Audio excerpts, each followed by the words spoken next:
Sebagai informasi, grup Djarum dan Wings tak masuk konsorsium Nusantara.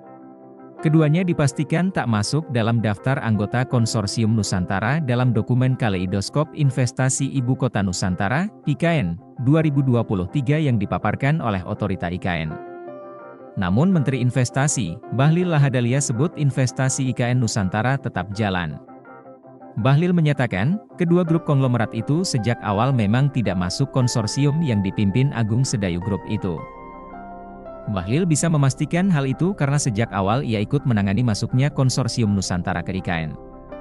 Gini, Wings dan Djarum itu tidak merupakan konsorsium yang dilakukan oleh Agung Sedayu, tapi dia akan melakukan investasi setelah tahap pertama selesai, kata Bahlil kepada media di Kompleks Istana Kepresidenan, Jakarta, Selasa, 9 Januari 2024.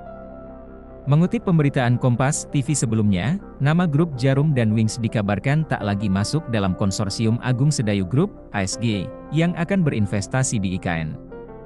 Hal ini terungkap saat Otorita IKN menggelar konferensi pers capaian investasi di IKN, pada Jumat, 29 Desember 2023. Saat itu tidak ada nama Djarum dan Wings dalam daftar 10 perusahaan di konsorsium ASG yang diumumkan oleh IKN.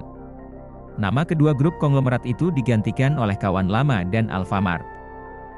Nama konsorsium ASG juga sudah berubah jadi Konsorsium Nusantara. Juru bicara IKN Troy Pantou pun buka suara soal hal ini.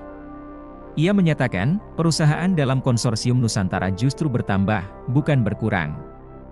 Yakni Kawan Lama dan Alfamart yang ikut masuk, sehingga totalnya ada 12 perusahaan. Sedangkan soal nama konsorsium yang berubah, ia menyebut itu adalah keputusan internal mereka. Sehingga 12 perusahaan dalam konsorsium Nusantara adalah Agung Sedayu Group, Salim Group, Astra Group, Sinarmas Group, Kawan Lama Group, Mulia Group, Pulau Intan, Alfa Group, Alfamart, Barito Pacific, Adaro Group, Djarum Group, dan Wings Group. Di sisi lain, pihak Djarum mengungkap jika mereka tidak pernah terlibat dalam investasi di IKN. Corporate Communication Manager PT Djarum Budi Darmawan menuturkan, pihaknya hanya membangun Botanical Garden di IKN sebagai tanggung jawab sosial perusahaan, CSR. Botanical Garden itu nantinya akan menjadi ruang publik non-profit di IKN.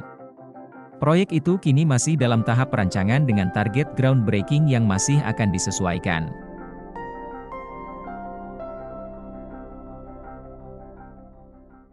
Download Tribun X sekarang, menghadirkan lokal menjadi Indonesia.